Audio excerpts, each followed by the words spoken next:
And welcome to the ETF Edge portion of Halftime Report. I'm Bob Pisani. Active traders always say they can do better in a volatile market, but they're usually wrong. They don't do better, but not this year. Active managers, particularly large cap active managers, are having their best year against their benchmarks and against passive since 2009. That's according to a new study by S&P Dow Jones Indices. Let's bring in the author of that report, Anu Ganti. She's the Senior Director of Index Investment Strategy at S&P Dow Jones Indices. And Anu, 51% of large cap fund managers underperformed their benchmarks the first half of the year. That doesn't sound very good, 51% underperformed, but it's the best since 2009.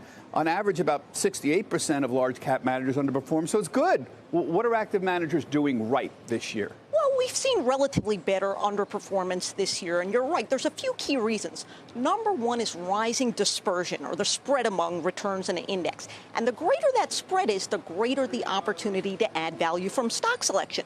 It can also magnify the risk of picking a lagger. So there was plenty of opportunities to add value, plenty of opportunities for embarrassment. Number two is the underperformance of mega caps that we've seen, which could help active portfolios that are closer to equal than cap weighted.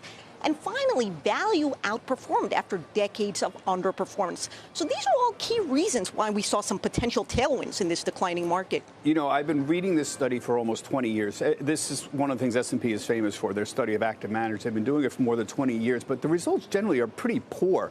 Regardless of this year, after 5 years, these are amazing numbers. 84% of large cap active managers underperformed the benchmark. After 10 years, 90% underperform.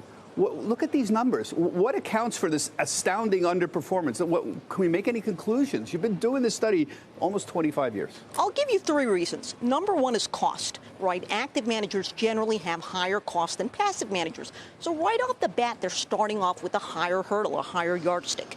Two is a concept called skewness, where equity returns, most of them, tend to be driven by a few winners, and that can hinder more concentrated active portfolios.